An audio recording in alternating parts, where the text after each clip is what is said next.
Hey guys, welcome to Bite Size Tactics. Today we're doing Planetfall damage channel discussion, and we're reviewing the arc channel damage and the arc weapons path. So arc channel damage is kind of thematically focused around energy, particle, lightning-based, electricity-based attacks and abilities.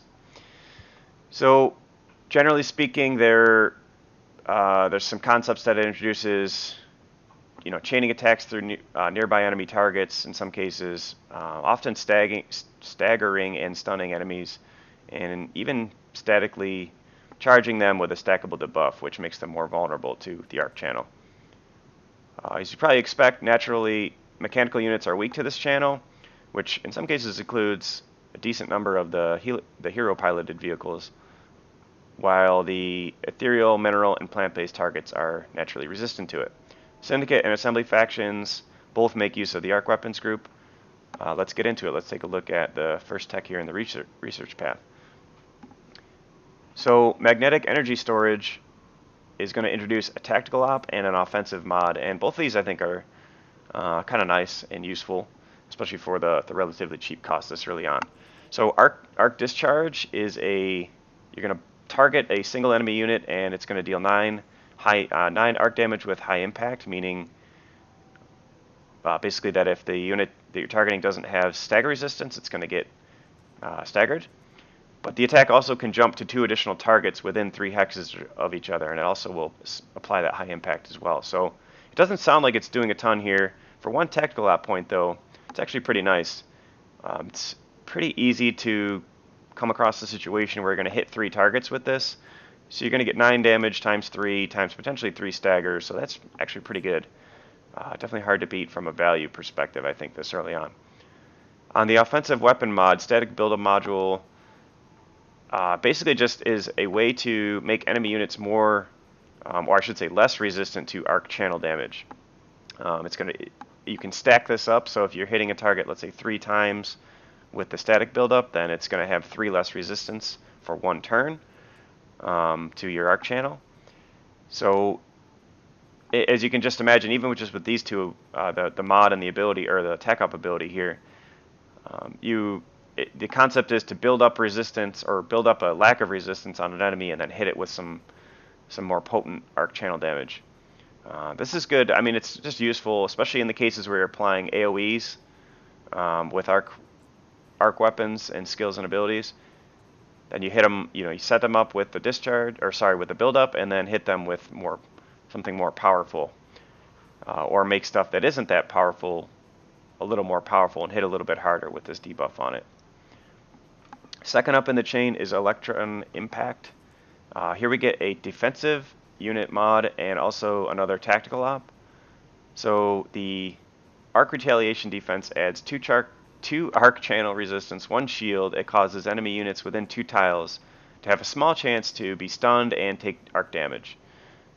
So here, although the chance is relatively small, stunning is one of the best debuffs in the game. It prevents the unit from moving or taking any actions.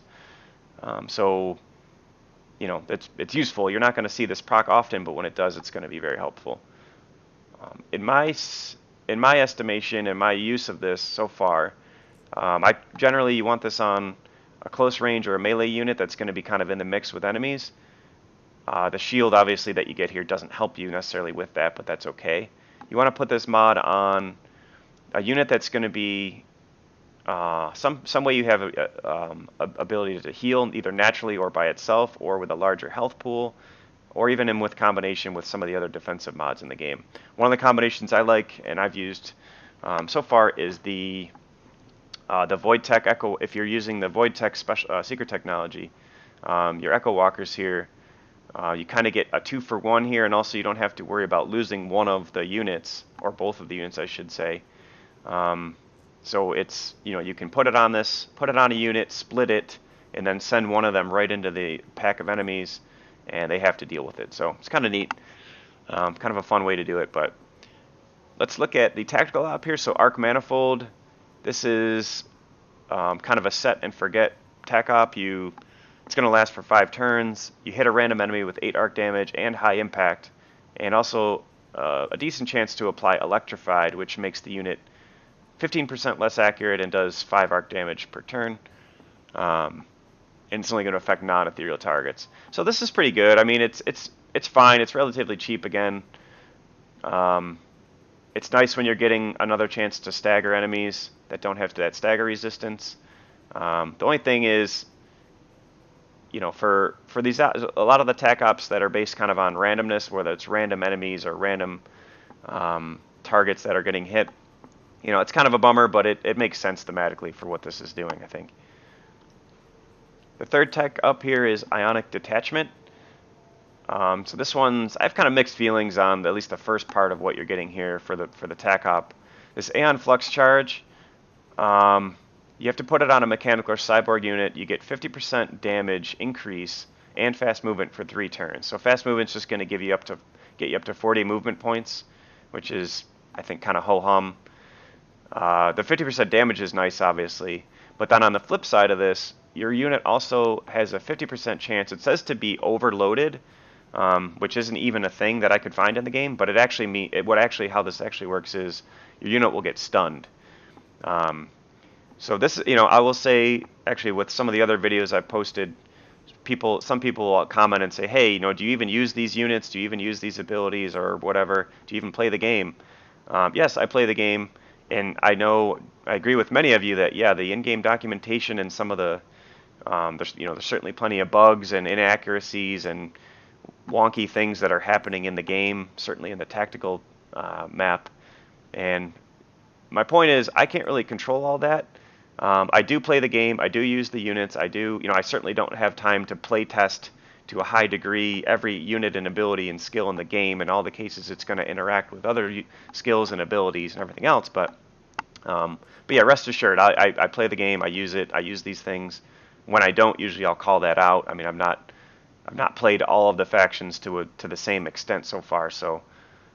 But anyways, this is a case, right? It says a unit's going to get overloaded, which isn't even a thing. Really, what it means is your unit could potentially get stunned. Having a unit that's stunned sucks. So you want a way to be able to rectify that. Having a support unit or some way to remove that debuff in the case that your unit's going to get stunned by this. But in the as a whole, this one just isn't. It's not really worth the 4 attack ops points from what I've found. The 50% damage boost is nice, but there's better ways to get more value, I think, than use that Aeon Flux Charge. Anyways, let's move on. So the offensive mod, Arc Impact, this one's a lot more straightforward and useful. Basically, it's just attacks from arc weapons are going to get an extra impact level. So that means if you're already doing high impact, now that weapon's doing massive impact, which means units that it wouldn't stagger before, it can now potentially stagger. And really, there's a decent number of abilities that this will apply to. And getting up to that massive impact is nice because basically anything that's not stagger immune is going to be staggered by your attacks here. So you also get the 20% flat damage bonus on that one as well. So useful, straightforward. I recommend that one. Far better than the Aeon Flux Charge. Fourth up in the arc path is Neuroelectric Disruptors. So we get a tactical op and an offensive mod. Both of these, I think, are far better than the ones we just reviewed. They're both kind of focused around stunning enemy units, which, as I mentioned earlier, is really nice. Pulse Disruption Lance is handy to take out strong mechanical and cyborg units. Does a fair bit of 25 arc damage, is nothing to sneeze at. And you get a pretty high chance to stun the target, and if it doesn't stun, then the unit can be staggered. So this is good. I mean, this is obviously, if you have a target for this, it's a very effective skill. I think the priming cost on it is fair. So it's definitely something you'll use if you've got targets for it. On the offensive mod, we have Stun Module, which basically does what you think it's going to do. It's going to give you a small chance to stun for arc weapons attacks. So the chance is small, and I mean, that's just kind of a balancing thing, but obviously when it's proccing, it's really useful. Stunning is great, as we've talked about. You want to put this on units with repeating attacks so you have more chances to apply the stun. And once enemy units are stunned, they're obviously more vulnerable to being combined and hammered by other units that are going to do more damage. Last up in the arc weapons path is Positron Tech. So this comes with another defensive mod, also another tactical op.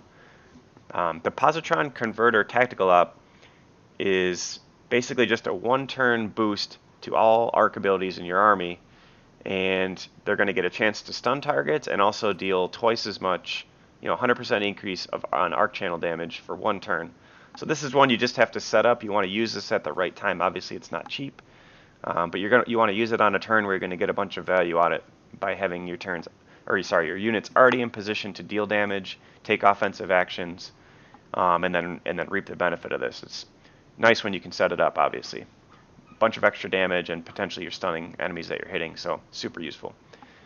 The Positron Discharge Field, this one is kind of more mixed, I'd say. I've used this just a little bit, and I'll be honest, I'm not a huge fan of this because I think it kind of does mixed things. So the unit becomes 25% harder to hit with ranged attacks and also gets arc resistance. Both of those are fine, I guess.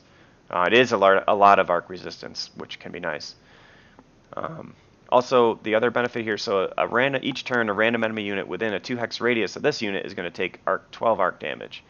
And then you also get 2 shields. So what's interesting here is, you generally are going to want the unit that this mod is on close to the enemy, either in melee range or close to melee range, so that your damage part of this is proccing. But when you're in that setting, suddenly the 25% harder to hit ranged attack and shields don't really do anything for you if you're in melee combat. So it's just a weird kind of design, I guess. I mean, I guess it makes sense from a balance perspective, but for me, it's just not worth the cost of applying this to units. That's just how I feel. People might have a different experience with this one, but that's just kind of what I've experienced so far with it.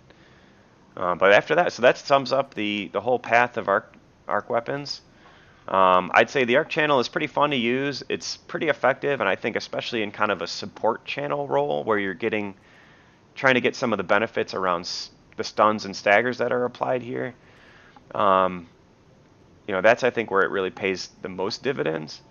And then you can kind of use some of either the psionic for syndicate or kinetic for assembly. You can kind of use those channels as your more finish enemies with powerful combat abilities and apply more damage in better doses. But that's kind of it. Hopefully you guys thought this video was interesting or helpful. Hope you guys enjoyed it. Feel free to comment below on what you think about the arc channel. If you find certain combos that work well, or if you think there's other things worth mentioning here, then certainly let me know. I appreciate all the feedback. Thanks for watching. Have a good one.